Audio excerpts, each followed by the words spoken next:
puasa sunnah pada hari Senin dan hari Kamis. Apa sumber hukumnya? Diriwayatkan oleh Imam Muslim dari Abi Qatadah. Rasulullah Shallallahu Alaihi Wasallam ditanya tentang puasa pada hari Senin. Kenapa Rasul melakukan itu? Beliau menjawab, zalika yaumu wulidtu fihi wa yaumu bu'istu au unzila alayya fihi. Hari Senin itu adalah hari di mana aku dilahirkan dan hari di mana aku dibangkitkan. Wahyu pertama turun kepadaku pun pada hari itu. Maka sunnah melaksanakan puasa pada hari itu.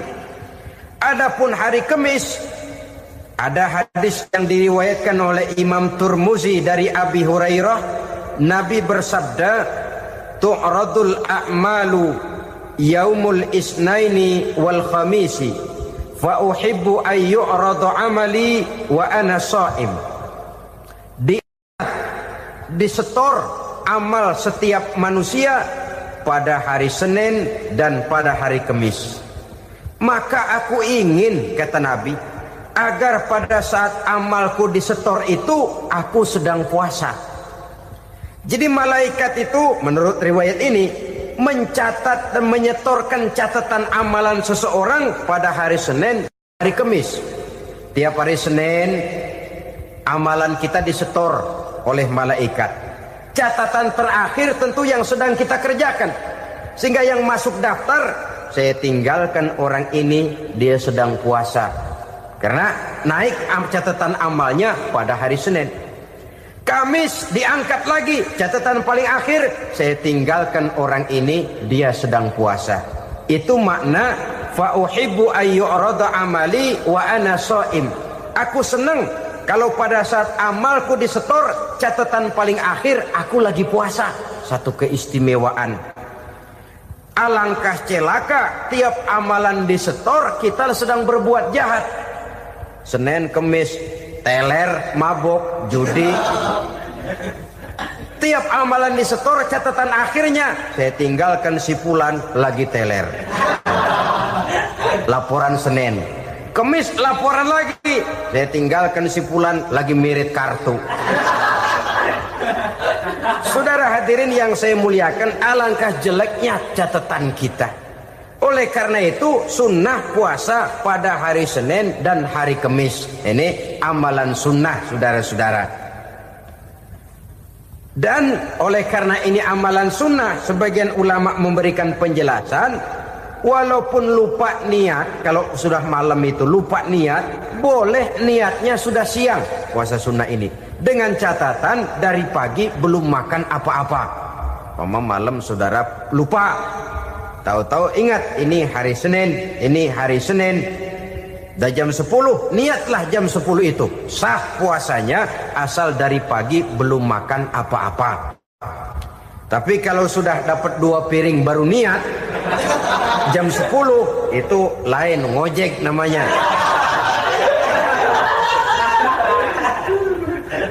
Allah Subhanahu wa ta'ala akan memuliakannya dengan 10 macam perkara. Saudara, ini keuntungannya.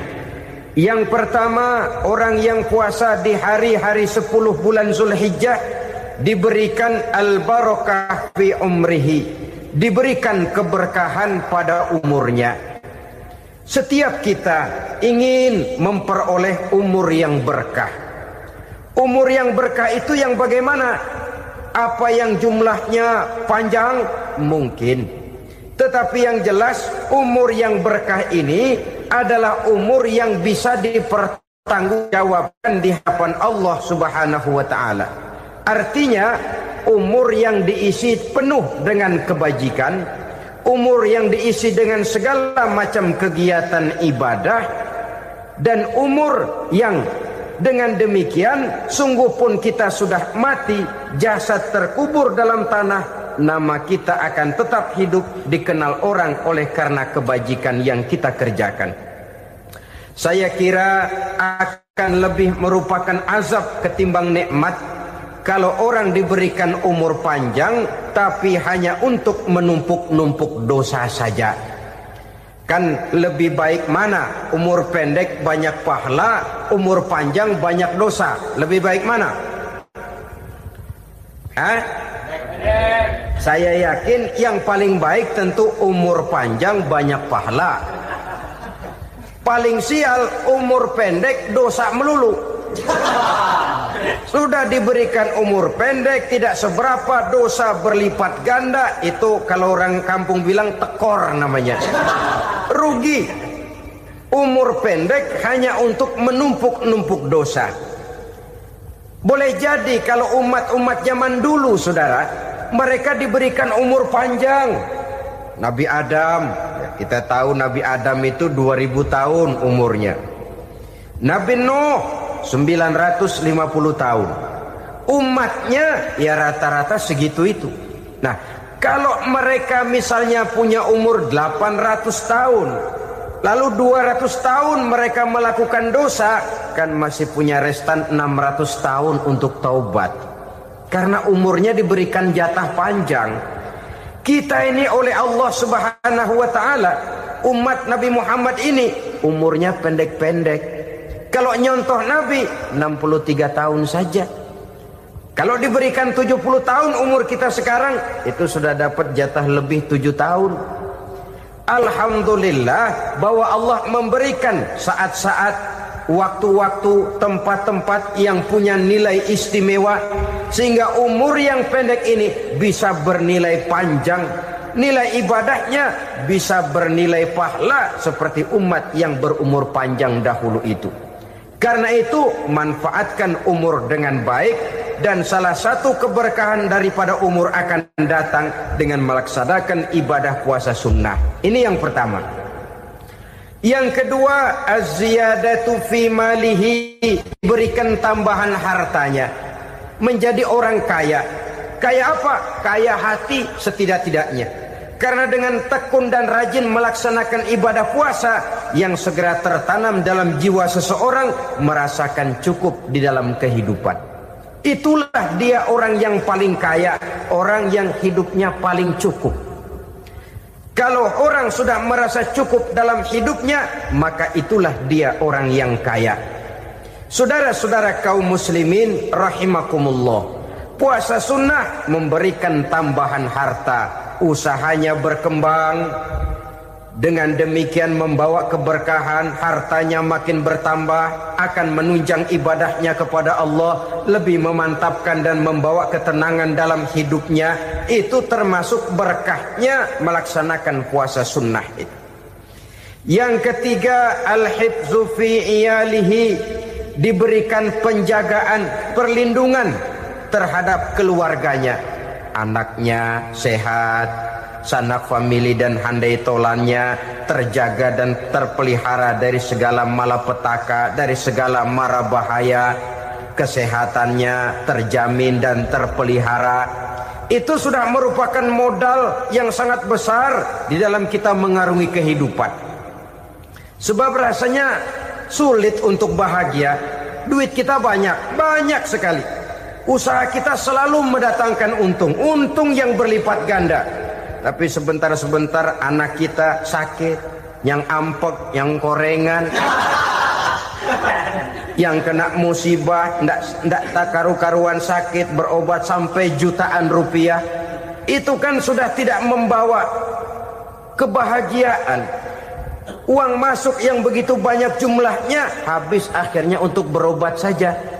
Sebenarnya hitung-hitung ya seri-seri juga. Usaha berhasil, duit banyak, habis untuk berobat. Lah sama juga saudara-saudara. Jadi dengan demikian, biar duit kita banyak, asal keluarga pada sehat saja, udah enak bener itu. Duit banyak, ekonomi cukup, keluarga sehat, nikmat rasanya menjalani kehidupan ini. Yang kiamat sudah duit kagak barang seperak, keluarga ampek semua. Kiamat sudah. Saudara hadirin yang saya hormati, jadi yang ketiga, Allah memberikan pemeliharaan terhadap keluarganya. Satu kali orang dipelihara Allah, tidak satu kekuatan pun yang bisa mencelakakan. Satu kali orang disengsarakan Allah, tidak satu tenaga pun yang mampu menyelamatkannya. Itulah sebabnya perlindungan Allah, pemeliharaan Allah terhadap diri dan keluarga sangat kita perlukan di dalam kehidupan ini. Dengan melaksanakan ibadah puasa, kita mendekatkan diri kepada Allah. Dengan dekat kepada Allah, maka Allah pun dekat kepada kita. Sehingga dalam hadis qudsi dikatakan, ta'arraf ilallahi firraha ya'rifka fi syiddah. Ingatlah kepada Allah di waktu kamu senang, agar Allah ingat kepada kamu di waktu kamu susah. Yang kita laksanakan kadang-kadang sebaliknya. Waktu susah kita ingat Allah, waktu senang kita lupa Allah. Akhirnya nanti pada waktu kita melarat, kebelangsak, susah dan sebagainya, pertolongan tidak akan datang kepada kita. Benar, ta'arraf ilallah firraha ya'rifka fi syiddah. Ingatlah kepada Allah di waktu kamu susah, ingatlah kepada Allah di waktu kamu senang, agar Allah ingat kepadamu di waktu kamu mendapat kesusahan. Umumnya watak manusia memang kalau sudah dapat susah, ingat kepada Allah. Waktu duduk, waktu berbaring, sambil tidur, dalam segala keadaan Allah disebutnya, Allah dimintakan pertolongannya. Tapi dikala dia berada pada posisi di atas angin, merasa senang, bahagia, Allah terlupakan. Saudara-saudara kaum muslimin, itu yang ketiga. Yang keempat, at-takfiru li sayyiatihi. Orang yang melaksanakan puasa sunnah itu diampuni segala dosa dan kesalahan yang telah dilakukannya. Dan yang kelima, at-tad'ifu li hasanatihi, diberikan balasan yang berlipat ganda dari segala kebaikan yang dikerjakannya. 1 berbalas 7, 7 bisa berbalas 10, 10 masih berbalas 100, masih ditambah dengan wallahu yudha'ifu liman yasha. Allah melipat gandakan pahala orang-orang yang dikehendakinya. Maka carilah satu kebaikan yang apabila kita kerjakan, dosa akan dihapus dan nilai pahalanya menjadi berlipat ganda. 1 kali kita bekerja, 2-3 pulau bisa kita raih dan kita jangkau.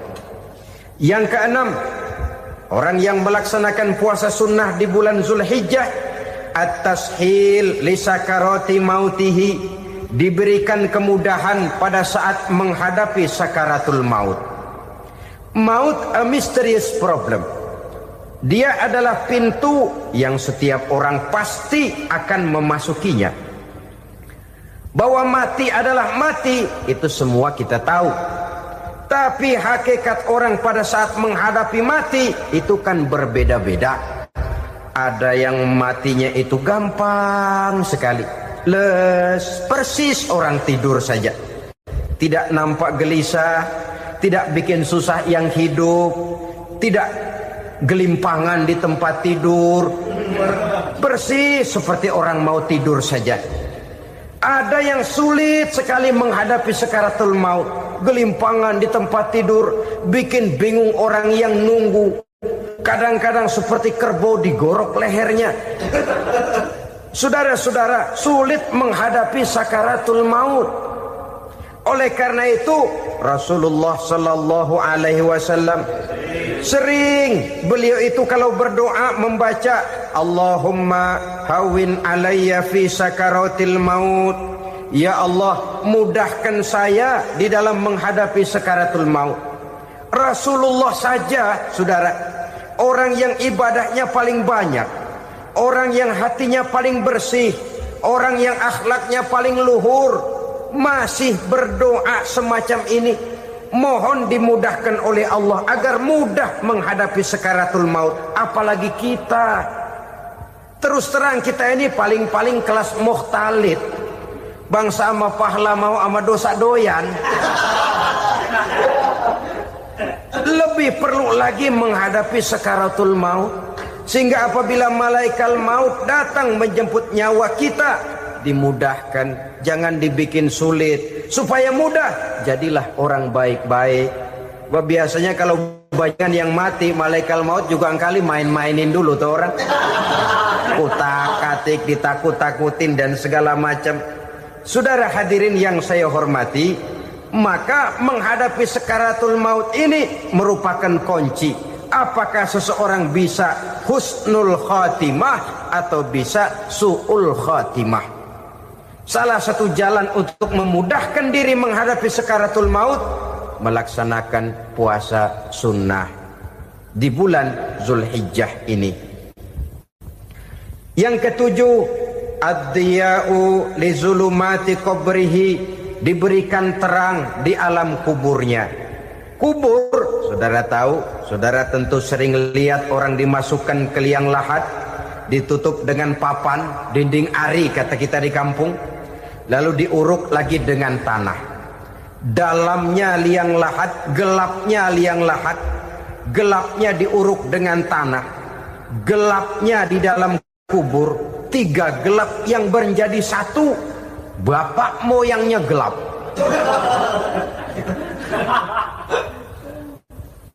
Puasa sunnah ini merupakan terang di alam kubur kita nanti.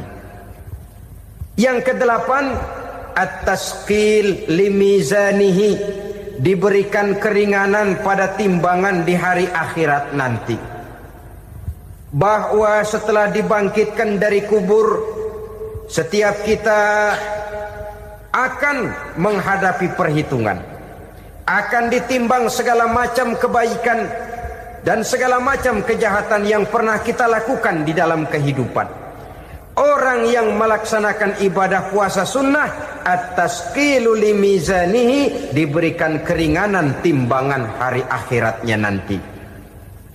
Yang kesembilan, an-najah minal bala, diberikan keselamatan dari segala macam bencana. Dan yang ke-10, as-su'ud ala darajatihi, diberikan ketinggian, naik derajatnya, derajat di dunia, lebih-lebih lagi derajat di akhirat nanti. Ini keutamaan yang diberikan Allah Subhanahu wa ta'ala kepada mereka yang melaksanakan ibadah puasa 10 hari di bulan Zulhijjah menurut penjelasan sebagian dari para ulama kita. Jadi setelah puasa Muharram ada lagi puasa Zulhijjah. Kemudian puasa sunnah yang ketiga, puasa sunnah pada hari Senin dan hari Kamis. Apa sumber hukumnya? Diriwayatkan oleh Imam Muslim dari Abi Qatadah, Rasulullah sallallahu alaihi wasallam ditanya tentang puasa pada hari Senin. Kenapa Rasul melakukan itu? Beliau menjawab, zalika yaumu wulidtu fihi wa yaumu bu'istu au unzila alayya fihi. Hari Senin itu adalah hari di mana aku dilahirkan dan hari di mana aku dibangkitkan. Wahyu pertama turun kepadaku pun pada hari itu. Maka sunnah melaksanakan puasa pada hari itu. Adapun hari Kamis, ada hadis yang diriwayatkan oleh Imam Turmuzi dari Abi Hurairah, Nabi bersabda, tu'radul a'malu yaumul isnaini wal khamisi fa uhibbu ay yu'radu amali wa ana sha'im. Disetor amal setiap manusia pada hari Senin dan pada hari Kamis. Maka aku ingin, kata Nabi, agar pada saat amalku disetor itu aku sedang puasa. Jadi malaikat itu menurut riwayat ini mencatat dan menyetorkan catatan amalan seseorang pada hari Senin, hari Kamis. Tiap hari Senin amalan kita disetor oleh malaikat. Catatan terakhir tentu yang sedang kita kerjakan, sehingga yang masuk daftar, saya tinggalkan orang ini, dia sedang puasa. Karena naik catatan amalnya pada hari Senin. Kamis diangkat lagi, catatan paling akhir, saya tinggalkan orang ini, dia sedang puasa. Itu makna fa uhibbu ay yu'rada amali wa ana shaim. Aku senang kalau pada saat amalku disetor, catatan paling akhir aku lagi puasa. Satu keistimewaan. Alangkah celaka tiap amalan disetor kita sedang berbuat jahat. Senin, Kemis, teler, mabok, judi. Tiap amalan disetor, catatan akhirnya saya tinggalkan si Fulan lagi teler. Laporan Senin. Kemis laporan lagi, saya tinggalkan si Fulan lagi mirit kartu. Saudara hadirin yang saya muliakan, alangkah jeleknya catatan kita. Oleh karena itu sunnah puasa pada hari Senin dan hari Kemis. Ini amalan sunnah saudara-saudara. Dan oleh karena ini amalan sunnah, sebagian ulama memberikan penjelasan, walaupun lupa niat, kalau sudah malam itu lupa niat, boleh niatnya sudah siang puasa sunnah ini, dengan catatan dari pagi belum makan apa-apa. Malam saudara lupa, tahu-tahu ingat ini hari Senin, dah jam 10, niatlah jam 10 itu, sah puasanya asal dari pagi belum makan apa-apa. Tapi kalau sudah dapat 2 piring baru niat, jam 10 itu lain, ngojek namanya.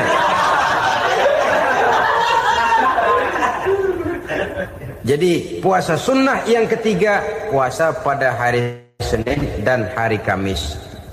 Yang keempat, puasa jenis sunnah yang keempat, puasa 6 hari di bulan Syawal. Diriwayatkan oleh Imam Muslim dari Abi Ayyub bahwa Nabi bersabda, "Man shoma Ramadhana summa atba'ahu sittan min Syawal kana kasyamid dahri."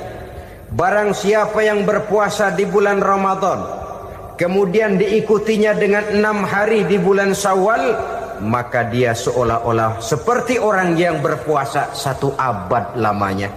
Allahu Akbar. Demikian besar keuntungannya. 6 hari di bulan Syawal sama dengan orang yang berpuasa 1 abad lamanya. Ini fadailul a'mal, saudara-saudara. Jangan diartikan karena menang sudah puasa 6 hari bulan Syawal, Ramadan tahun depannya lantas nggak puasa. Kenapa? Ukurannya sudah 1 abad. Bukan itu pengertiannya. Ini mendorong orang memberikan ganjaran pahala yang sedemikian besar. 6 hari setelah Ramadan, artinya di bulan Syawal. Tidak pada hari pertama Syawal karena haram hukumnya berpuasa pada hari fitri itu. 6 hari di bulan Syawal. Tinggal lihat yang mampunya saja. Boleh berurutan, boleh tidak berselang-seling, boleh. Asal saja jumlahnya 6 hari selama masih bulan Syawal itu. Hari ini 3 hari lagi, 4 hari lagi, diselang-seling atau berurutan, itu juga lebih baik. Puasa sunnah 6 hari daripada bulan Syawal. Kemudian yang kelima, puasa sunnah 3 hari pada setiap bulan.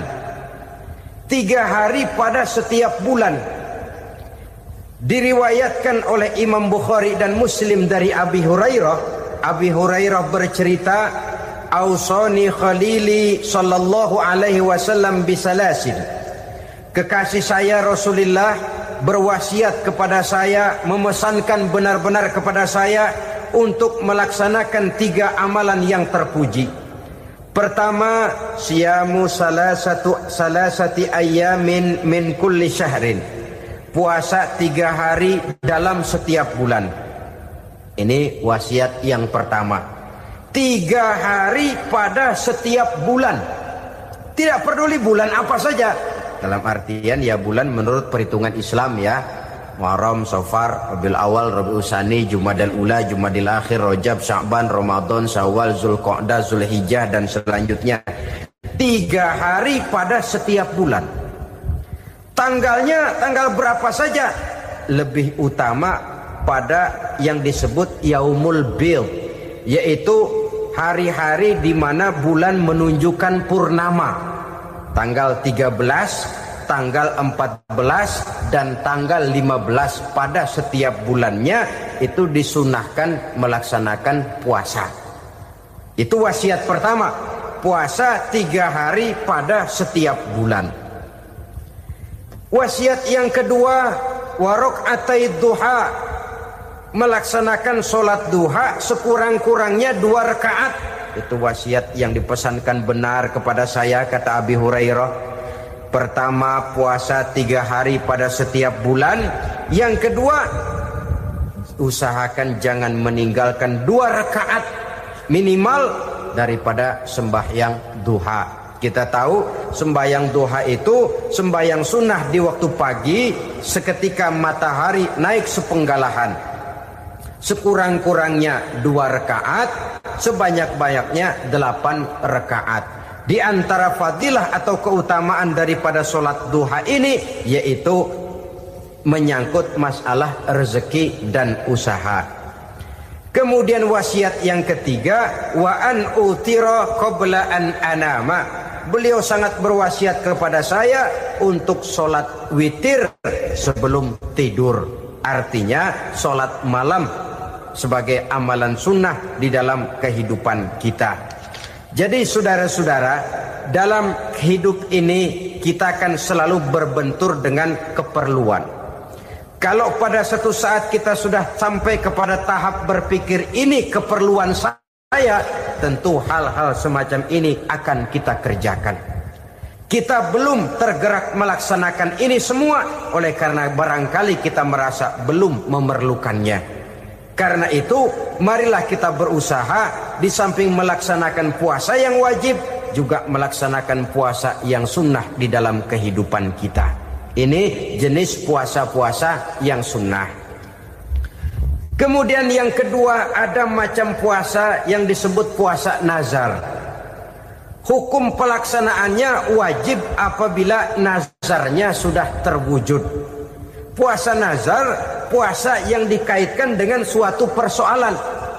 Umpamanya, kalau saya lulus ujian, saya akan puasa 1 minggu lamanya. Begitu ujiannya ternyata lulus, dia wajib bayar nazarnya. Puasa 7 hari, tidak lagi sunnah tapi wajib karena dia nazarkan. Asal saja tidak sah nazar kepada yang makruh apalagi kepada yang haram.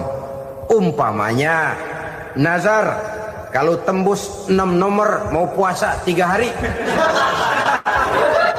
Itu nazar semacam itu bukan saja tidak sah tapi haram hukumnya. Tidak boleh nazar kepada yang makruh apalagi kepada yang haram.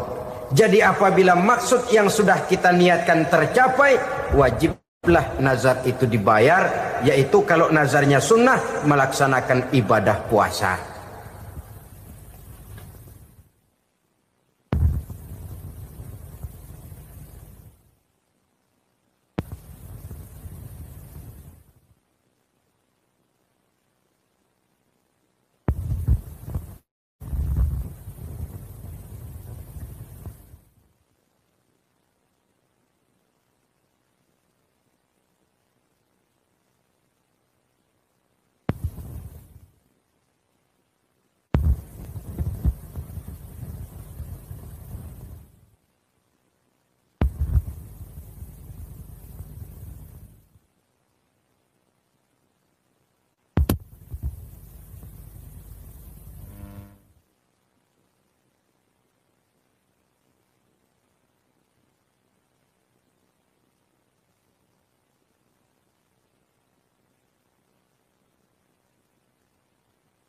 Saudara-saudara kaum muslimin rahimakumullah.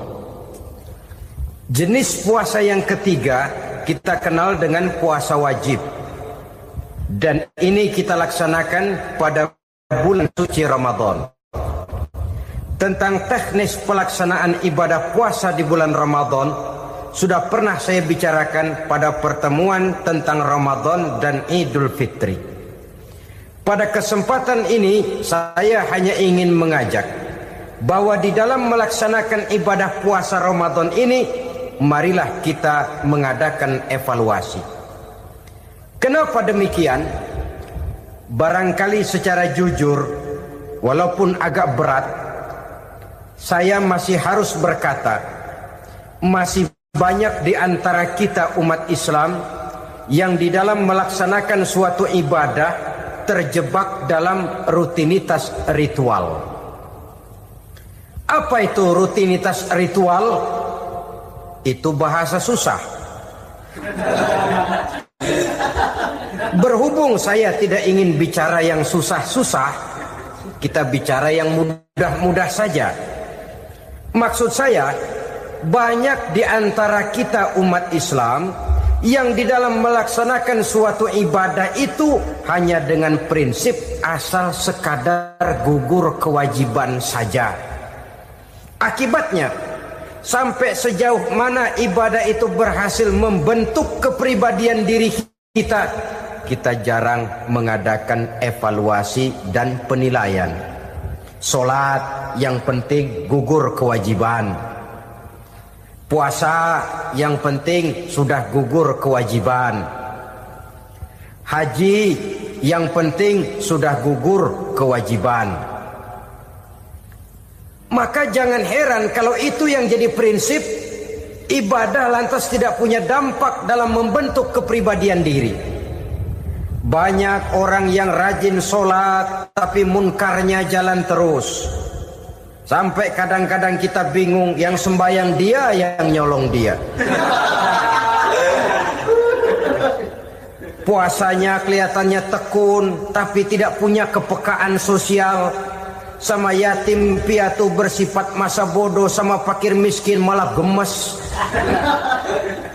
Tidak lantas tumbuh kepekaan sosial, walaupun dia sudah ikut merasakan tidak enaknya lapar dan haus. Ada juga yang sudah haji 4-5 kali mondar-mandir Jakarta Mekah, tapi gaya hidupnya tetap seperti katak di kolong tempurung, picik, sempit pandangan, dangkal hati, tidak terbuka walaupun sudah melihat Islam dalam skala internasional. Yang dia lihat, yang dia saksikan, yang dia pandang, tidak sanggup menggugah dan mengubah jiwanya, tidak bisa mewarnai pandangan hidupnya. Inilah akibatnya kalau ibadah hanya dikerjakan dengan prinsip asal sekadar gugur kewajiban. Hasilnya yaitu tadi, hajinya cuma menang topi putih sama serban. Sholatnya cuma prinsip asal gugur kewajiban. Begitu juga puasanya, begitu juga zakatnya dan ibadah-ibadah lainnya. Bukan tanpa satu maksud.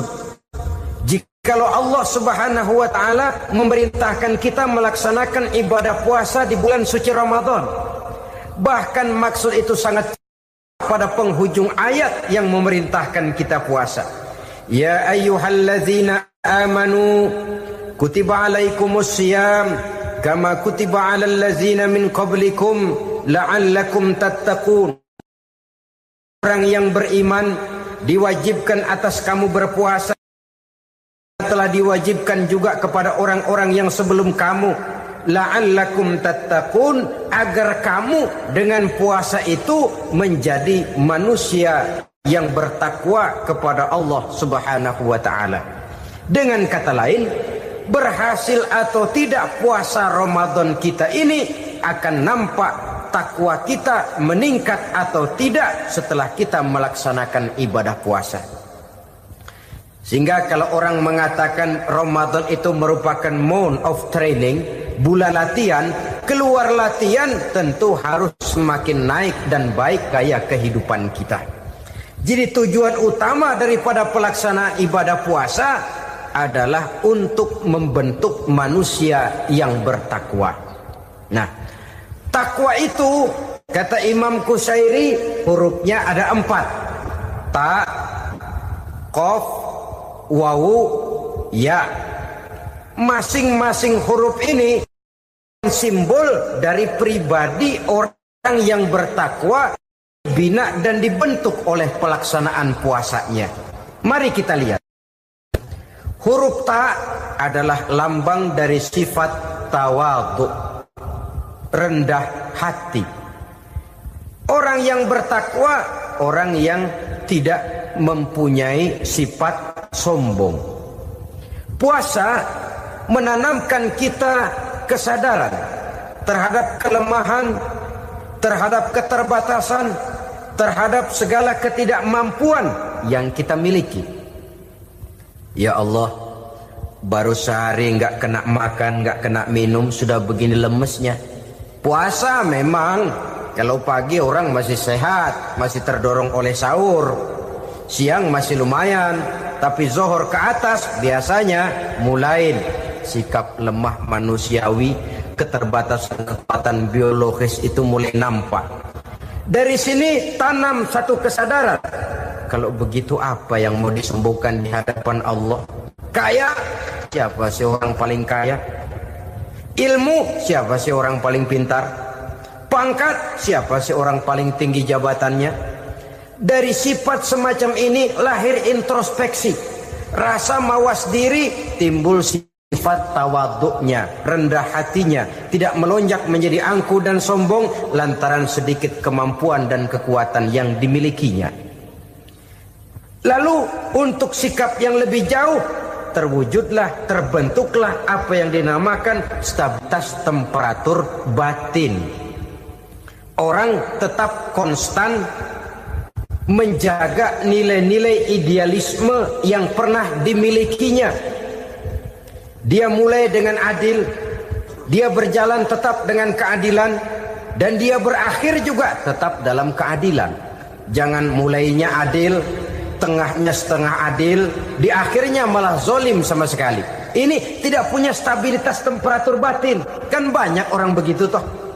Mulanya benar, belakangan mau benar sendiri. Mulanya sudah rela berkorban buat kepentingan orang banyak, belakangan malah selalu mengorbankan kepentingan orang banyak. Waktu di bawah rajin baca ayat kursi, dapat kursi lupa ayat. Stabilitas temperatur batin, tertipu oleh perasaan seolah-olah situasi dan kondisi sudah serba memungkinkan, sudah serba menguntungkan. Orang yang dibentuk pribadinya oleh pelaksanaan ibadah puasa, dia sadar apapun keberhasilannya, apapun kedudukannya, apapun nilai kekayaannya, itu cuma sebagian kecil sekali dari apa yang ada pada zat Allah Subhanahu wa ta'ala. Hati tidak takabur, sesuai dengan namanya takabur dari kalimat takabbaro ya takabbaru, membesar-besarkan diri. Orang yang suka membesar-besarkan diri, orang yang tidak yakin bahwa dirinya orang besar, lalu dibesar-besarkan dirinya. Sebenarnya itu sudah satu sikap di mana dia tidak percaya kepada diri sendiri. Dirinya sebenarnya bukan apa-apa, cuma ingin dianggap besar, lalu dibesar-besarkan. Takabbur namanya. Puasa sekali lagi melatih kita menanamkan kesadaran akan kelemahan dan keterbatasan kita sebagai makhluk.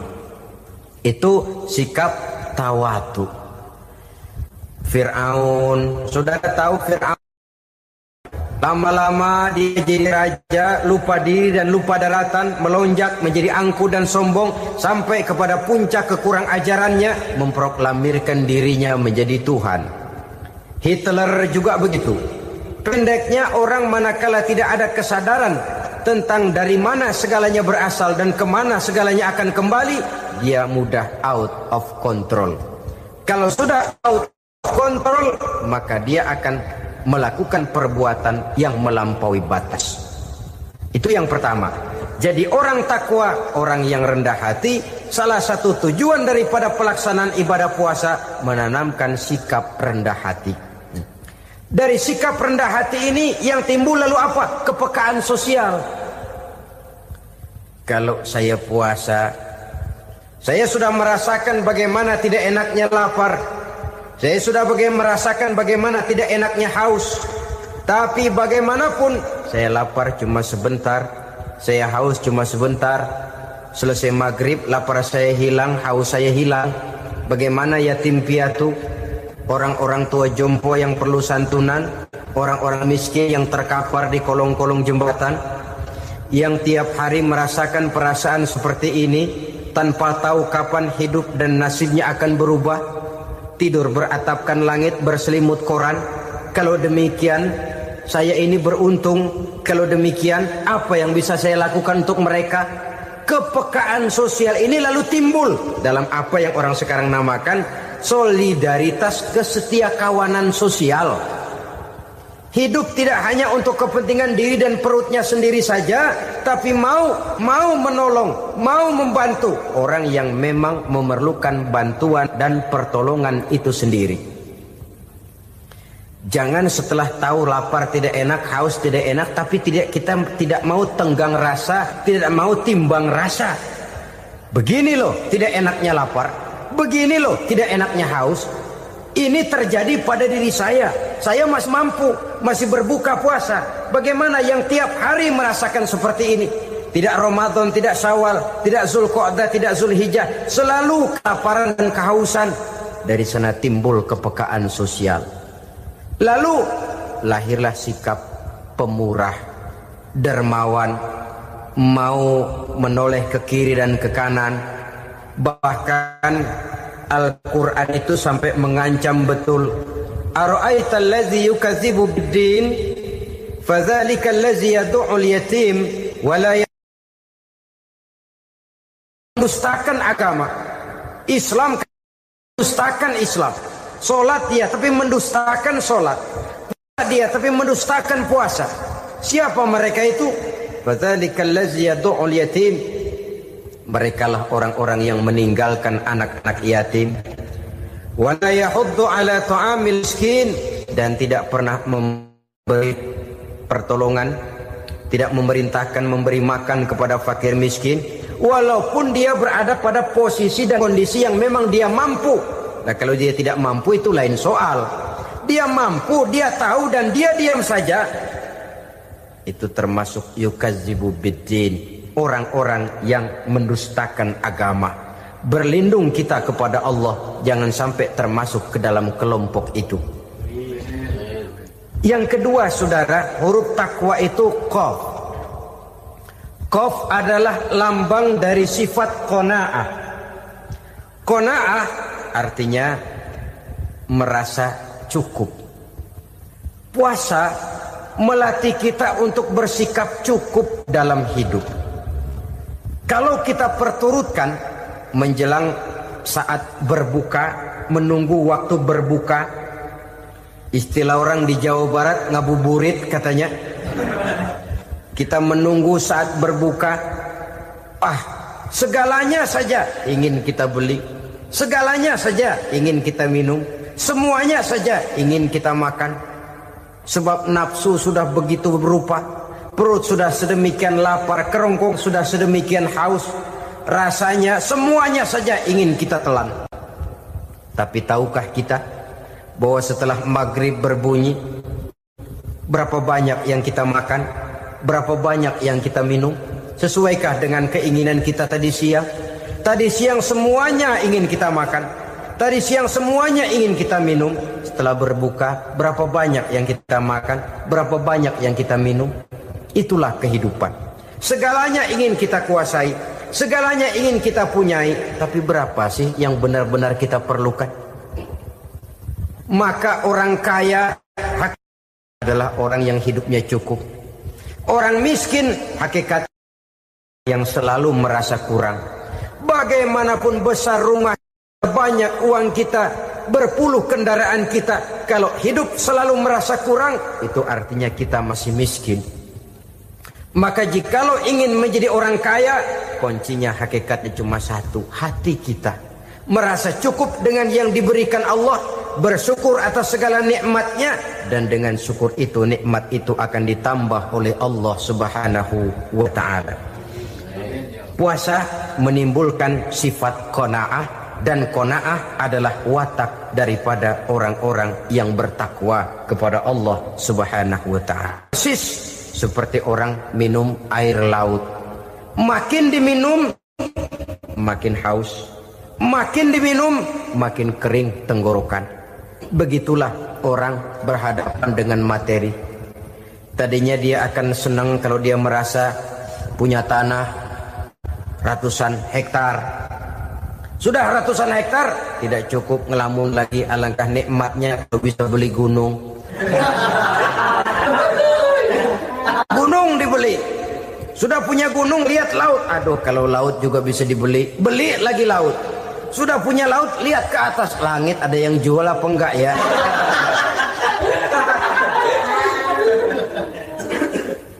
Seperti orang berhadapan dengan air laut yang makin diminum makin membuat kita haus dan makin kering tenggorokan ini. Maka itu harus dihentikan. Sikap untuk menghentikan itu tidak lain adalah dengan sifat qanaah itu tadi. Merasa cukup dengan apa yang diberikan Allah, mensyukuri nikmatnya. Itu yang kedua. Yang ketiga, pada kalimat takwa ada huruf wawu.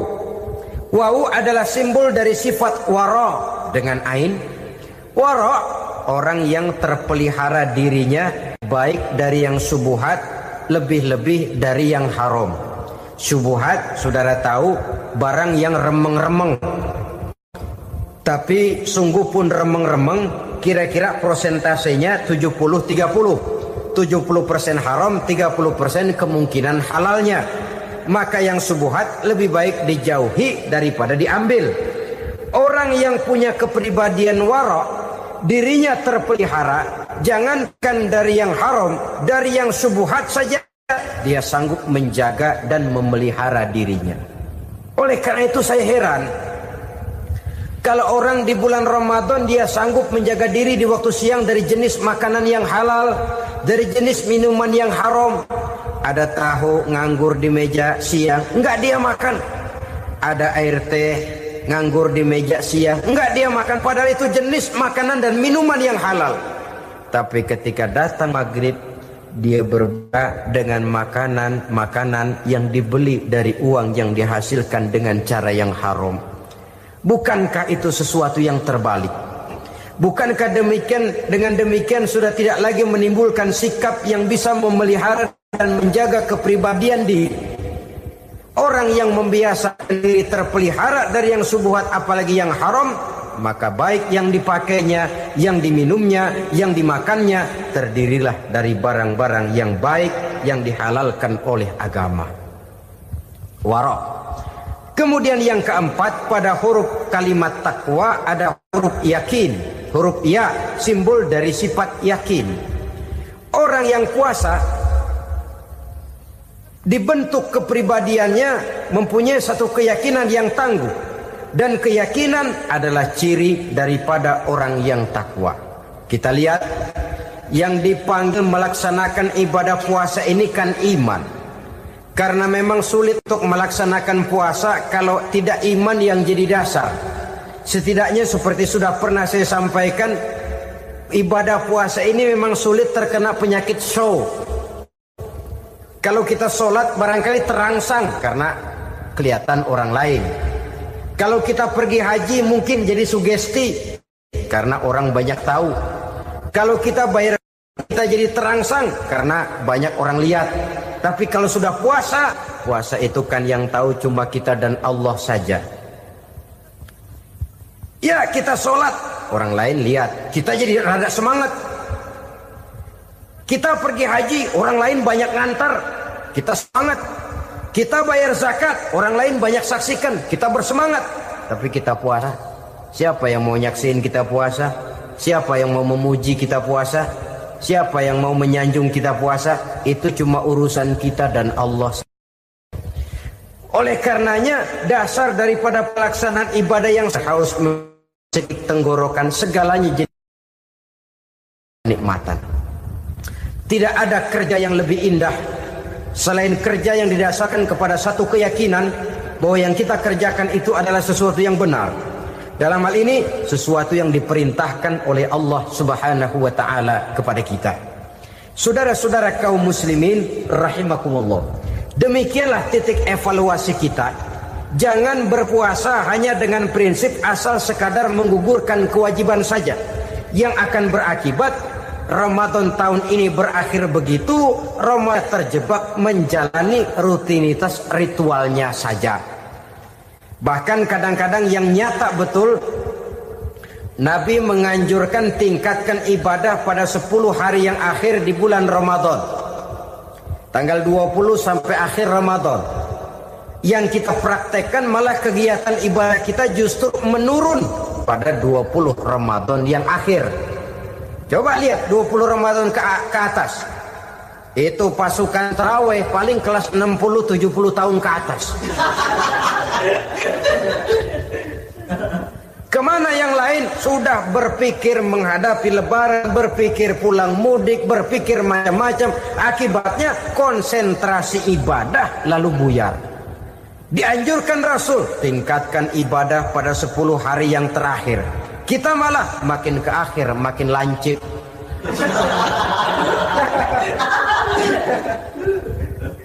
Saudara-saudara kaum muslimin rahimakumullah. Kita terjebak oleh sesuatu yang sementara, oleh sesuatu yang bersifat kulit, lalu meninggalkan isinya. Padahal jikalau kita tidak mengisi Ramadan dengan kegiatan ibadah, berarti kita tidak keluar dari Ramadan dengan jiwa yang baru, yang sudah ditempa oleh pengalaman ibadah di bulan Ramadan. Artinya kita tidak kembali kepada fitrah, kesucian seperti saat kita dilahirkan. Lalu kalau kita tidak kembali kepada fitrah, apa yang mau kita rayakan pada Idul Fitri itu? Di mana letak kegembiraan kita? Di mana letak kebahagiaan hati? Kembalikah kita kepada fitrah?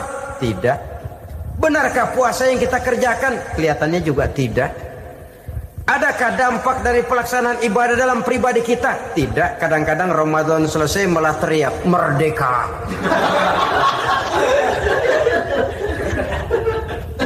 Kalau tadinya Ramadan dia merasa terhalang, mau keluar siang, mau makan siang, bulan puasa, mau minum siang, bulan puasa, mau gandengan, bulan puasa. Ramadan selesai, kibarin bendera, teriak merdeka. Lalu kembali merajalela. Saudara-saudara, dampaknya tidak akan kelihatan. Padahal puasa yang baik, la'allakum tattaqun, membentuk manusia yang bertakwa kepada Allah Azza wa Jalla.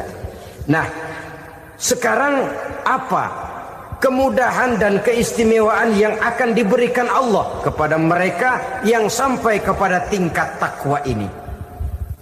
Al-Quran menjelaskan, pertama, may yattaqillaha yaj'al lahu makhraja.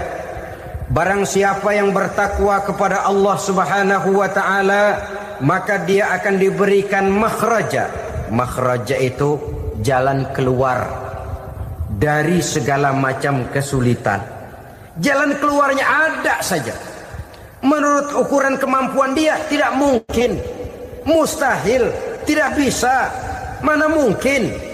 Tapi pada waktunya ada saja jalan keluarnya. Termasuk jenis yang yaj'al lahu makhraja. Orang yang bertakwa kepada Allah selalu diberikan jalan keluar dari segala kesulitan yang dihadapinya. Siapa sih orangnya yang tidak pernah sulit dalam hidup? Siapa orang yang tidak pernah mengalami kesulitan? Tapi kadang orang menilai, itu kelihatannya hidupnya enak aja ya, kayaknya gak pernah mengalami kesulitan. Sebenarnya bukan tidak pernah mengalami kesulitan, Allah selalu memberikan jalan keluar dari segala kesulitan yang dihadapinya. Lah kalau Allah yang memberikan jalan keluar, tentu sangat mudah sekali. Orang yang bertakwa diberikan jalan keluar dari segala macam kesulitan. Satu. Yang kedua, wa yarzuqhu min haitsu la yahtasib. Dia akan diberikan rezeki oleh Allah dengan jalan yang tidak disangka-sangka. Rezekinya datang dengan cara yang tidak disangka-sangka. Gajinya mungkin kecil, tapi penghasilannya gede. Kan itu yang penting. Gaji dan penghasilan kan lain tuh. Boleh jadi gaji kecil, asal penghasilan gede, kan nikmat hidup itu. Nah, penghasilan ini ada yang bisa kita perkirakan. Bisa kita perkirakan. Misalnya gaji itu tadi. Kalau saya kerja, gaji saya begini. Ada rezeki yang masuk min haitsu la yahtasib. Tidak kita sangka-sangka. Tidak kita duga-duga. Tahu-tahu ada saja rezeki. Datang orang, bawa persoalan yang mendatangkan hasil. Sebab rezeki, jodoh, maut memang seperti bayangan. Kita uber-uber dia lari, kita diem dia diem. Kan gemesin itu. Bayang-bayang itu begitu. Kita kejar, dia lari. Rezeki juga begitu. Kita diem, dia diem. Setengah mati yang namanya rezeki kita cari, kita uber. ngobek sampai ratusan bohong kita kerjain. Tapi memang belum waktunya, ya sulit untuk tembus. Tapi kadang-kadang giliran kita nongkrong di rumah, datang orang bawain rezeki. Itulah yang namanya rezeki. Tapi ini untuk orang yang bertakwa. Kalau tidak punya kredibilitas takwa, jangan lalu pakai ayat ini. Diberikan Allah dengan rezeki dengan jalan yang tidak disangka. Kan ada ayatnya dah. Kita mah manteng aja di rumah dah.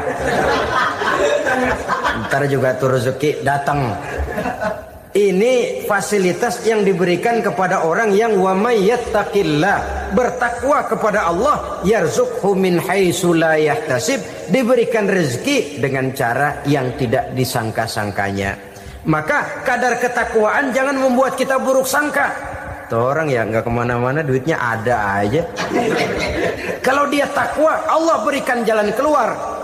Yang lantas ngelihat kiai orangnya ahli ibadah, ilmunya tinggi, akhlaknya luar biasa, takwanya tinggi, rezekinya lancar, lalu husnuzon nih kiai nggak kemana-mana, duitnya banyak, miara tuyul kali ini. Itu termasuk jaminan Allah yang masuk kategori min haitsu la yahtasib. Yang ketiga, yaj'al lahu min amrihi yusra, dimudahkan segala urusannya. Dimudahkan segala urusannya. Kemudian yang keempat, yukaffir anhu sayyiatihi wa yu'azzim lahu ajra, diampuni segala kesalahannya dan dibesarkan pahala kebaikan yang dikerjakannya. Maka mudah-mudahan puasa yang kita kerjakan mengantarkan kita kepada ketakwaan kepada Allah, dan takwa membuka janji Allah kepada kita di dalam kehidupan ini. Puasa sunnah pada hari Senin dan hari Kamis. Apa sumber hukumnya? Diriwayatkan oleh Imam Muslim dari Abi Qatadah. Rasulullah Shallallahu Alaihi Wasallam ditanya tentang puasa pada hari Senin. Kenapa Rasul melakukan itu? Beliau menjawab, zalika yaumu wulidtu fihi wa yaumu bu'istu au unzila alayya fihi. Hari Senin itu adalah hari di mana aku dilahirkan dan hari di mana aku dibangkitkan. Wahyu pertama turun kepadaku pun pada hari itu. Maka sunnah melaksanakan puasa pada hari itu. Adapun hari Kamis, ada hadis yang diriwayatkan oleh Imam Turmuzi dari Abi Hurairah, Nabi bersabda, tu'radul a'malu yaumul isnaini wal khamisi fa uhibbu ay yu'radu amali wa ana shaim. Disetor amal setiap manusia pada hari Senin dan pada hari Kamis. Maka aku ingin, kata Nabi, agar pada saat amalku disetor itu aku sedang puasa. Jadi malaikat itu menurut riwayat ini mencatat dan menyetorkan catatan amalan seseorang pada hari Senin, hari Kamis. Tiap hari Senin amalan kita disetor oleh malaikat. Catatan terakhir tentu yang sedang kita kerjakan. Sehingga yang masuk daftar, saya tinggalkan orang ini, dia sedang puasa. Karena naik catatan amalnya pada hari Senin. Kamis diangkat lagi, catatan paling akhir, saya tinggalkan orang ini, dia sedang puasa. Itu makna fa uhibbu ayyurada amali wa ana shaim. Aku senang kalau pada saat amalku disetor, catatan paling akhir aku lagi puasa. Satu keistimewaan. Alangkah celaka tiap amalan disetor kita sedang berbuat jahat. Senin, Kamis, teler, mabok, judi. Tiap amalan disetor catatan akhirnya, saya tinggalkan si fulan lagi teler. Laporan Senin. Kamis laporan lagi, saya tinggalkan si fulan lagi mirip kartu. Saudara hadirin yang saya muliakan, alangkah jeleknya catatan kita. Oleh karena itu sunnah puasa pada hari Senin dan hari Kamis. Ini amalan sunnah, saudara-saudara. Dan oleh karena ini amalan sunnah, sebagian ulama memberikan penjelasan, walaupun lupa niat, kalau sudah malam itu lupa niat, boleh niatnya sudah siang puasa sunnah ini, dengan catatan dari pagi belum makan apa-apa. Malam saudara lupa, tahu-tahu ingat ini hari Senin, dah jam 10, niatlah jam 10 itu, sah puasanya asal dari pagi belum makan apa-apa. Tapi kalau sudah dapat 2 piring baru niat jam 10, itu lain, ngojek namanya.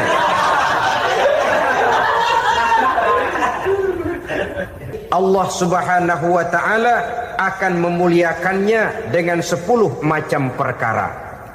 Saudara, ini keuntungannya. Yang pertama, orang yang puasa di hari-hari 10 bulan Zulhijjah diberikan al-barakah fi umrihi, diberikan keberkahan pada umurnya. Setiap kita ingin memperoleh umur yang berkah. Umur yang berkah itu yang bagaimana? Apa yang jumlahnya panjang? Mungkin. Tetapi yang jelas umur yang berkah ini adalah umur yang bisa dipertanggungjawabkan di hadapan Allah Subhanahu wa ta'ala. Artinya umur yang diisi penuh dengan kebajikan, umur yang diisi dengan segala macam kegiatan ibadah, dan umur yang dengan demikian sungguh pun kita sudah mati, jasad terkubur dalam tanah, nama kita akan tetap hidup, dikenal orang oleh karena kebajikan yang kita kerjakan. Saya kira akan lebih merupakan azab ketimbang nikmat kalau orang diberikan umur panjang tapi hanya untuk menumpuk-numpuk dosa saja. Kan lebih baik mana? Umur pendek banyak pahala, umur panjang banyak dosa. Lebih baik mana? Saya yakin yang paling baik tentu umur panjang banyak pahala. Paling sial umur pendek dosa melulu.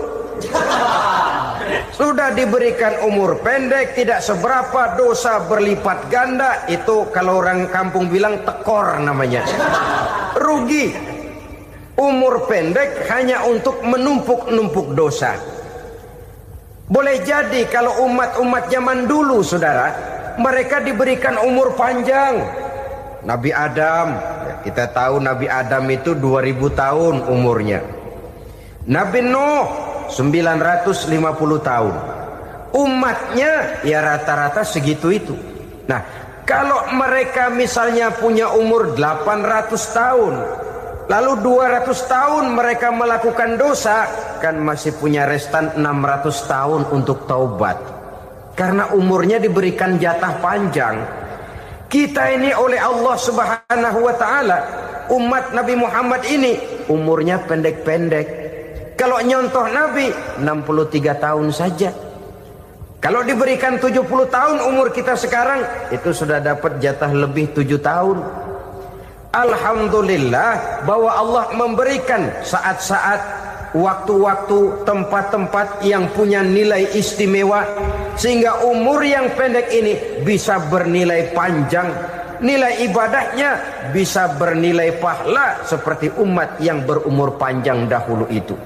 Karena itu manfaatkan umur dengan baik, dan salah satu keberkahan daripada umur akan datang dengan melaksanakan ibadah puasa sunnah. Ini yang pertama. Yang kedua, az-ziyadatu fi malihi, berikan tambahan hartanya, menjadi orang kaya. Kaya apa? Kaya hati setidak-tidaknya. Karena dengan tekun dan rajin melaksanakan ibadah puasa, yang segera tertanam dalam jiwa seseorang merasakan cukup di dalam kehidupan. Itulah dia orang yang paling kaya, orang yang hidupnya paling cukup. Kalau orang sudah merasa cukup dalam hidupnya, maka itulah dia orang yang kaya. Saudara-saudara kaum muslimin rahimakumullah, puasa sunnah memberikan tambahan harta. Usahanya berkembang, dengan demikian membawa keberkahan, hartanya makin bertambah, akan menunjang ibadahnya kepada Allah, lebih memantapkan dan membawa ketenangan dalam hidupnya. Itu termasuk berkahnya melaksanakan puasa sunnah itu. Yang ketiga, al-hifzu fi iyalihi, diberikan penjagaan, perlindungan terhadap keluarganya. Anaknya sehat, sanak famili dan handai tolannya terjaga dan terpelihara dari segala malapetaka, dari segala mara bahaya. Kesehatannya terjamin dan terpelihara. Itu sudah merupakan modal yang sangat besar di dalam kita mengarungi kehidupan. Sebab rasanya sulit untuk bahagia. Duit kita banyak sekali. Usaha kita selalu mendatangkan untung yang berlipat ganda. Tapi sebentar-sebentar anak kita sakit, yang ampek, yang korengan, yang kena musibah, ndak tak karu-karuan sakit, berobat sampai jutaan rupiah. Itu kan sudah tidak membawa kebahagiaan. Uang masuk yang begitu banyak jumlahnya habis akhirnya untuk berobat saja. Sebenarnya hitung-hitung ya seri-seri juga. Usaha berhasil, duit banyak, habis untuk berobat. Lah sama juga saudara-saudara. Jadi dengan demikian, biar duit kita banyak, asal keluarga pada sehat saja, udah enak bener itu. Duit banyak, ekonomi cukup, keluarga sehat, nikmat rasanya menjalani kehidupan ini. Yang kiamat sudah duit kagak barang seperak, keluarga ampek semua. Kiamat sudah. Saudara hadirin yang saya hormati, jadi yang ketiga, Allah memberikan pemeliharaan terhadap keluarganya. Satu kali orang dipelihara Allah, tidak satu kekuatan pun yang bisa mencelakakan. Satu kali orang disengsarakan Allah, tidak satu tenaga pun yang mampu menyelamatkannya. Itulah sebabnya perlindungan Allah, pemeliharaan Allah terhadap diri dan keluarga sangat kita perlukan di dalam kehidupan ini. Dengan melaksanakan ibadah puasa, kita mendekatkan diri kepada Allah. Dengan dekat kepada Allah, maka Allah pun dekat kepada kita. Sehingga dalam hadis qudsi dikatakan, ta'arraf ilallahi firraha ya'rifka fi syiddah. Ingatlah kepada Allah di waktu kamu senang, agar Allah ingat kepada kamu di waktu kamu susah. Yang kita laksanakan kadang-kadang sebaliknya. Waktu susah kita ingat Allah, waktu senang kita lupa Allah. Akhirnya nanti pada waktu kita melarat, kebelangsak, susah dan sebagainya, pertolongan tidak akan datang kepada kita. Benar, ta'arraf ilallah firraha ya'rifka fi syiddah. Ingatlah kepada Allah di waktu kamu susah, ingatlah kepada Allah di waktu kamu senang, agar Allah ingat kepadamu di waktu kamu mendapat kesusahan. Umumnya watak manusia memang kalau sudah dapat susah, ingat kepada Allah. Waktu duduk, waktu berbaring, sambil tidur, dalam segala keadaan Allah disebutnya, Allah dimintakan pertolongannya.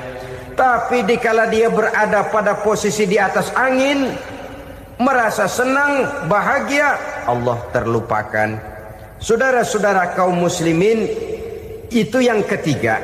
Yang keempat, at-takfiru li sayyiatihi. Orang yang melaksanakan puasa sunnah itu diampuni segala dosa dan kesalahan yang telah dilakukannya. Dan yang kelima, at-tad'ifu li hasanatihi, diberikan balasan yang berlipat ganda dari segala kebaikan yang dikerjakannya. 1 berbalas 7, 7 bisa berbalas 10, 10 masih berbalas 100, masih ditambah dengan wallahu yudha'ifu liman yasha. Allah melipat gandakan pahala orang-orang yang dikehendakinya. Maka carilah satu kebaikan yang apabila kita kerjakan, dosa akan dihapus dan nilai pahalanya menjadi berlipat ganda. Satu kali kita bekerja, 2-3 pulau bisa kita raih dan kita jangkau. Yang keenam, orang yang melaksanakan puasa sunnah di bulan Zulhijjah, at-tashil li sakarati mautihi, diberikan kemudahan pada saat menghadapi sakaratul maut. Maut a mysterious problem. Dia adalah pintu yang setiap orang pasti akan memasukinya. Bahwa mati adalah mati, itu semua kita tahu. Tapi hakikat orang pada saat menghadapi mati itu kan berbeda-beda. Ada yang matinya itu gampang sekali, persis orang tidur saja, tidak nampak gelisah, tidak bikin susah yang hidup, tidak gelimpangan di tempat tidur, persis seperti orang mau tidur saja. Ada yang sulit sekali menghadapi sakaratul maut, gelimpangan di tempat tidur, bikin bingung orang yang nunggu. Kadang-kadang seperti kerbau digorok lehernya. Saudara-saudara, sulit menghadapi sakaratul maut. Oleh karena itu Rasulullah sallallahu alaihi wasallam sering beliau itu kalau berdoa membaca Allahumma hawin alayya fi sakaratil maut. Ya Allah, mudahkan saya di dalam menghadapi sakaratul maut. Rasulullah saja, saudara, orang yang ibadahnya paling banyak, orang yang hatinya paling bersih, orang yang akhlaknya paling luhur, masih berdoa semacam ini. Mohon dimudahkan oleh Allah agar mudah menghadapi sakaratul maut. Apalagi kita, terus terang kita ini paling-paling kelas mukhtalid, bangsa sama pahala mau sama dosa doyan. Lebih perlu lagi menghadapi sakaratul maut, sehingga apabila malaikat maut datang menjemput nyawa kita, dimudahkan, jangan dibikin sulit, supaya mudah. Jadilah orang baik-baik. Biasanya kalau banyak yang mati, malaikat maut juga kali main-mainin dulu tuh orang, kutak-katik, ditakut-takutin dan segala macam. Saudara hadirin yang saya hormati, maka menghadapi sakaratul maut ini merupakan kunci. Apakah seseorang bisa husnul khatimah atau bisa su'ul khatimah? Salah satu jalan untuk memudahkan diri menghadapi sakaratul maut, melaksanakan puasa sunnah di bulan Zulhijjah ini. Yang ketujuh, ad-diya'u li zulumati qabrihi, diberikan terang di alam kuburnya. Kubur, saudara tahu, saudara tentu sering lihat orang dimasukkan ke liang lahat, ditutup dengan papan, dinding ari kata kita di kampung, lalu diuruk lagi dengan tanah.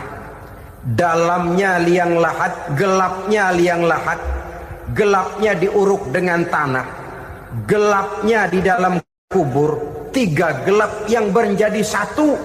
Bapak moyangnya gelap.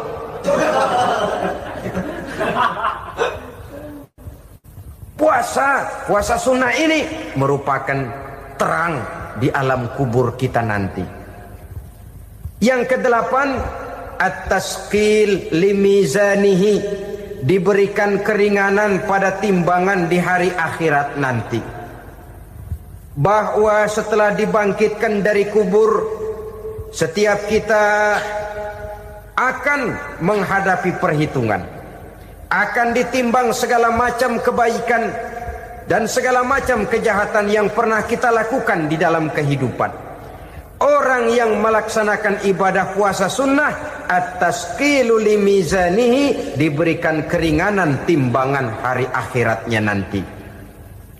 Yang kesembilan, an-najah minal bala, diberikan keselamatan dari segala macam bencana. Dan yang ke-10, as-su'ud ala darajatihi, diberikan ketinggian, naik derajatnya, derajat di dunia, lebih-lebih lagi derajat di akhirat nanti. Ini keutamaan yang diberikan Allah Subhanahu wa ta'ala kepada mereka yang melaksanakan ibadah puasa 10 hari di bulan Zulhijjah menurut penjelasan sebagian dari para ulama kita.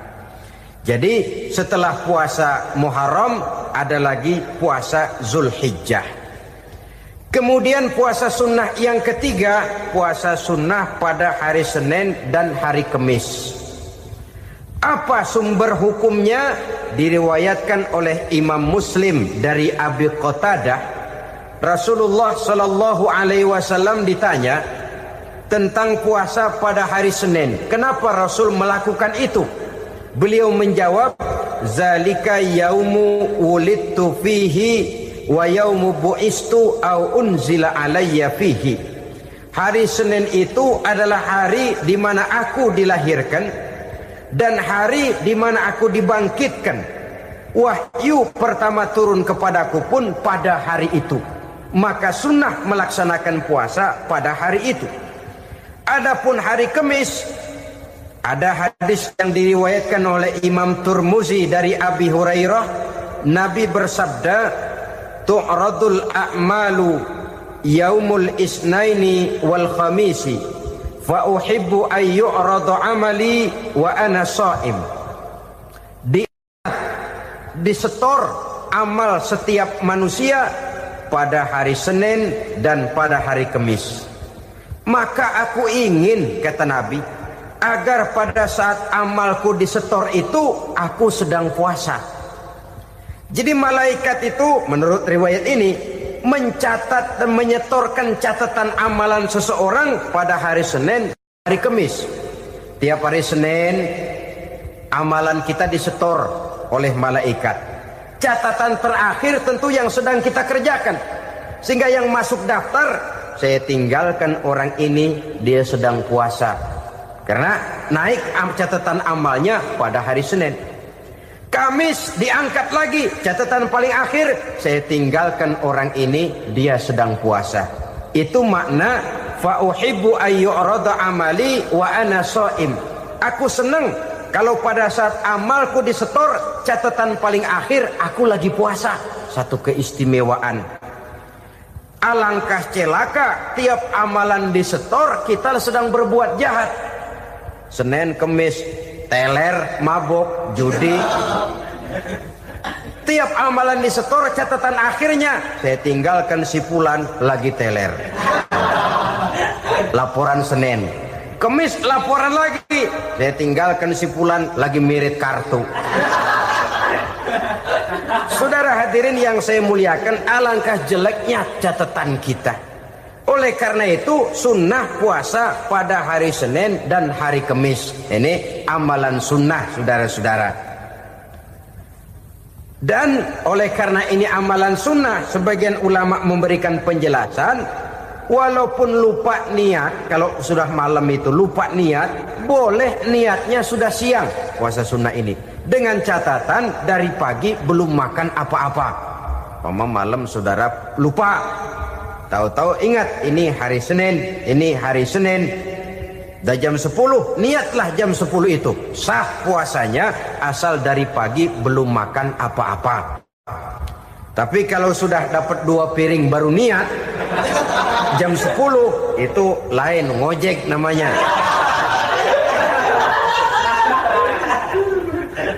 Jadi puasa sunnah yang ketiga, puasa pada hari Senin dan hari Kamis.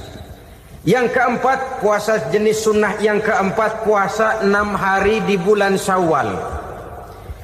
Diriwayatkan oleh Imam Muslim dari Abi Ayyub bahwa Nabi bersabda, man shoma ramadhana summa atba'ahu sittan min Syawal kana kasyamid dahri.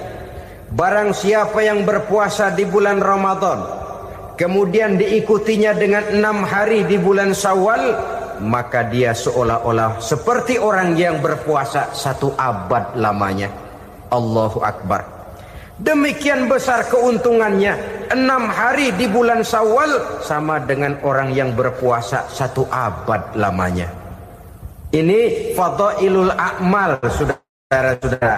Jangan diartikan karena menang sudah puasa 6 hari bulan Syawal, Ramadan tahun depannya lantas nggak puasa. Kenapa? Ukurannya sudah 1 abad. Bukan itu pengertiannya. Ini mendorong orang memberikan ganjaran pahala yang sedemikian besar. 6 hari setelah Ramadan, artinya di bulan Syawal. Tidak pada hari pertama Syawal, karena haram hukumnya berpuasa pada hari fitri itu.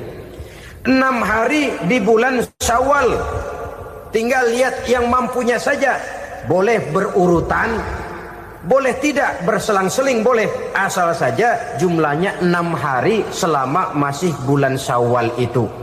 Hari ini 3 hari lagi, 4 hari lagi, diselang-seling atau berurutan, itu juga lebih baik.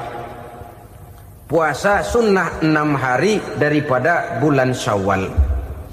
Kemudian yang kelima, puasa sunnah 3 hari pada setiap bulan.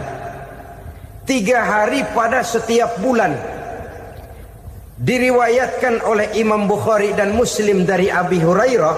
Abi Hurairah bercerita, "Ausani khalili sallallahu alaihi wasallam bisalasin." Kekasih saya Rasulullah berwasiat kepada saya, memesankan benar-benar kepada saya untuk melaksanakan 3 amalan yang terpuji. Pertama, siyamu salasati ayyamin min kulli syahrin. Puasa 3 hari dalam setiap bulan. Ini wasiat yang pertama. 3 hari pada setiap bulan. Tidak peduli bulan apa saja. Dalam artian ya bulan menurut perhitungan Islam ya.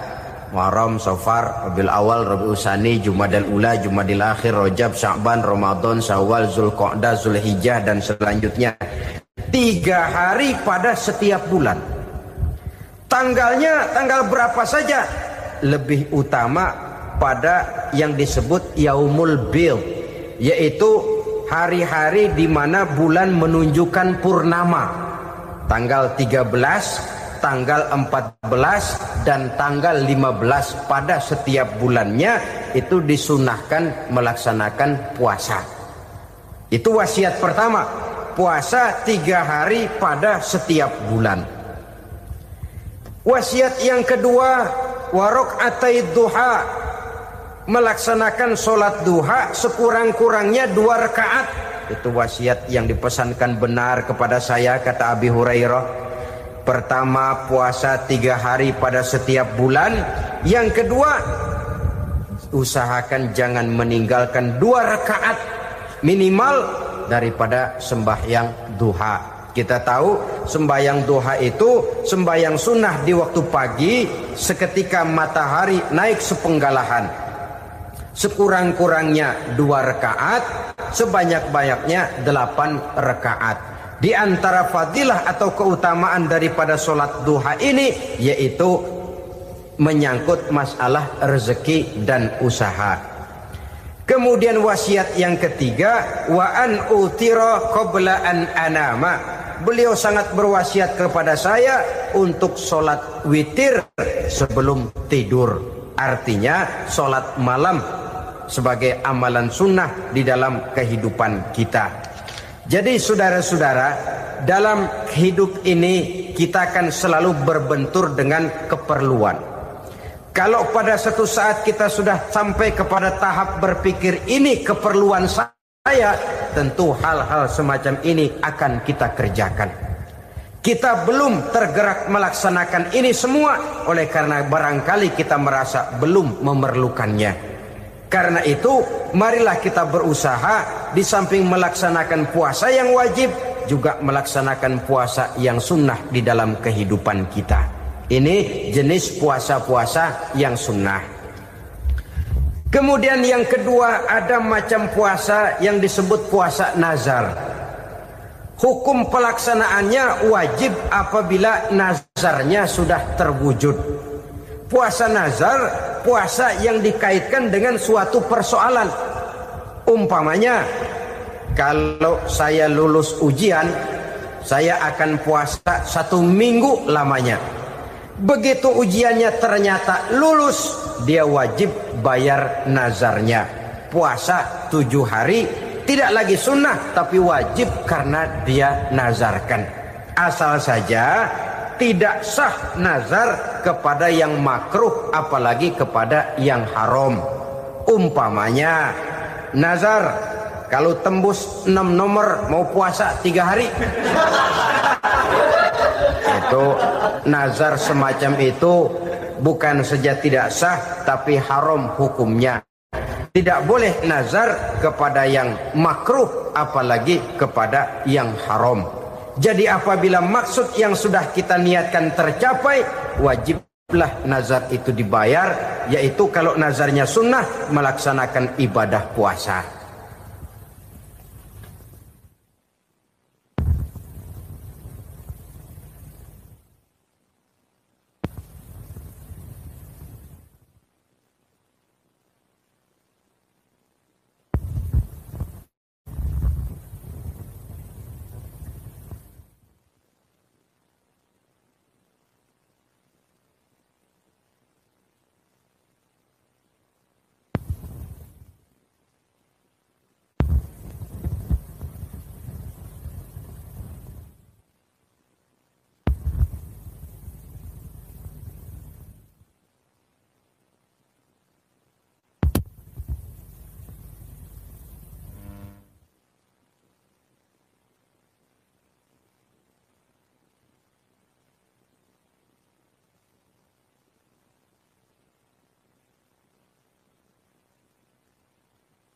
Saudara-saudara kaum muslimin rahimakumullah. Jenis puasa yang ketiga kita kenal dengan puasa wajib. Dan ini kita laksanakan pada bulan suci Ramadan. Tentang teknis pelaksanaan ibadah puasa di bulan Ramadan sudah pernah saya bicarakan pada pertemuan tentang Ramadan dan Idul Fitri. Pada kesempatan ini saya hanya ingin mengajak bahwa di dalam melaksanakan ibadah puasa Ramadan ini, marilah kita mengadakan evaluasi. Kenapa demikian? Barangkali secara jujur, walaupun agak berat, saya masih harus berkata, masih banyak di antara kita umat Islam yang di dalam melaksanakan suatu ibadah terjebak dalam rutinitas ritual. Apa itu rutinitas ritual? Itu bahasa susah. Berhubung saya tidak ingin bicara yang susah-susah, kita bicara yang mudah-mudah saja. Maksud saya, banyak di antara kita umat Islam yang di dalam melaksanakan suatu ibadah itu hanya dengan prinsip asal sekadar gugur kewajiban saja. Akibatnya, sampai sejauh mana ibadah itu berhasil membentuk kepribadian diri kita, kita jarang mengadakan evaluasi dan penilaian. Solat yang penting gugur kewajiban. Puasa yang penting sudah gugur kewajiban. Haji yang penting sudah gugur kewajiban. Maka jangan heran kalau itu yang jadi prinsip, ibadah lantas tidak punya dampak dalam membentuk kepribadian diri. Banyak orang yang rajin sholat tapi munkarnya jalan terus. Sampai kadang-kadang kita bingung, yang sembahyang dia, yang nyolong dia. Puasanya kelihatannya tekun tapi tidak punya kepekaan sosial. Sama yatim piatu bersifat masa bodoh, sama fakir miskin malah gemes. Tidak lantas tumbuh kepekaan sosial walaupun dia sudah ikut merasakan tidak enaknya lapar dan haus. Ada juga yang sudah haji 4-5 kali mondar-mandir Jakarta Mekah, tapi gaya hidupnya tetap seperti katak di kolong tempurung, picik, sempit pandangan, dangkal hati. Tidak terbuka walaupun sudah melihat Islam dalam skala internasional. Yang dia lihat, yang dia saksikan, yang dia pandang, tidak sanggup menggugah dan mengubah jiwanya, tidak bisa mewarnai pandangan hidupnya. Inilah akibatnya kalau ibadah hanya dikerjakan dengan prinsip asal sekadar gugur kewajiban. Hasilnya yaitu tadi, hajinya cuma menang topi putih sama serban. Sholatnya cuma prinsip asal gugur kewajiban. Begitu juga puasanya, begitu juga zakatnya dan ibadah-ibadah lainnya. Bukan tanpa satu maksud. Jikalau Allah Subhanahu wa ta'ala memerintahkan kita melaksanakan ibadah puasa di bulan suci Ramadan, bahkan maksud itu sangat pada penghujung ayat yang memerintahkan kita puasa. Ya ayyuhallazina amanu kutiba alaikumus syiyam kama kutiba alal ladzina min qablikum la'allakum tattaqun. Orang yang beriman diwajibkan atas kamu berpuasa, telah diwajibkan juga kepada orang-orang yang sebelum kamu, la'allakum tattaqun, agar kamu dengan puasa itu menjadi manusia yang bertakwa kepada Allah Subhanahu wa ta'ala. Dengan kata lain, berhasil atau tidak puasa Ramadan kita ini akan nampak takwa kita meningkat atau tidak setelah kita melaksanakan ibadah puasa. Sehingga kalau orang mengatakan Ramadan itu merupakan month of training, bulan latihan, keluar latihan tentu harus semakin naik dan baik gaya kehidupan kita. Jadi tujuan utama daripada pelaksanaan ibadah puasa adalah untuk membentuk manusia yang bertakwa. Nah, takwa itu kata Imam Qusairi hurufnya ada 4. Ta, qaf, wawu, ya. Masing-masing huruf ini simbol dari pribadi orang yang bertakwa, bina dan dibentuk oleh pelaksanaan puasanya. Mari kita lihat. Huruf ta adalah lambang dari sifat tawadhu, rendah hati. Orang yang bertakwa, orang yang tidak mempunyai sifat sombong. Puasa menanamkan kita kesadaran terhadap kelemahan, terhadap keterbatasan, terhadap segala ketidakmampuan yang kita miliki. Ya Allah, baru sehari nggak kena makan, nggak kena minum, sudah begini lemesnya. Puasa memang, kalau pagi orang masih sehat, masih terdorong oleh sahur. Siang masih lumayan, tapi zuhur ke atas biasanya mulai sikap lemah manusiawi, keterbatasan kekuatan biologis itu mulai nampak.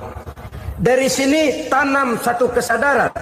Kalau begitu apa yang mau disembuhkan di hadapan Allah? Kaya, siapa sih orang paling kaya? Ilmu, siapa sih orang paling pintar? Pangkat, siapa sih orang paling tinggi jabatannya? Dari sifat semacam ini lahir introspeksi. Rasa mawas diri, timbul sifat tawaduknya, rendah hatinya, tidak melonjak menjadi angku dan sombong lantaran sedikit kemampuan dan kekuatan yang dimilikinya. Lalu untuk sikap yang lebih jauh, terwujudlah, terbentuklah apa yang dinamakan stabilitas temperatur batin. Orang tetap konstan menjaga nilai-nilai idealisme yang pernah dimilikinya. Dia mulai dengan adil, dia berjalan tetap dengan keadilan, dan dia berakhir juga tetap dalam keadilan. Jangan mulainya adil, tengahnya setengah adil, di akhirnya malah zolim sama sekali. Ini tidak punya stabilitas temperatur batin. Kan banyak orang begitu toh. Mulanya benar, belakangan mau benar sendiri. Mulanya sudah rela berkorban buat kepentingan orang banyak, belakangan malah selalu mengorbankan kepentingan orang banyak. Waktu di bawah rajin baca ayat kursi, dapat kursi lupa ayat.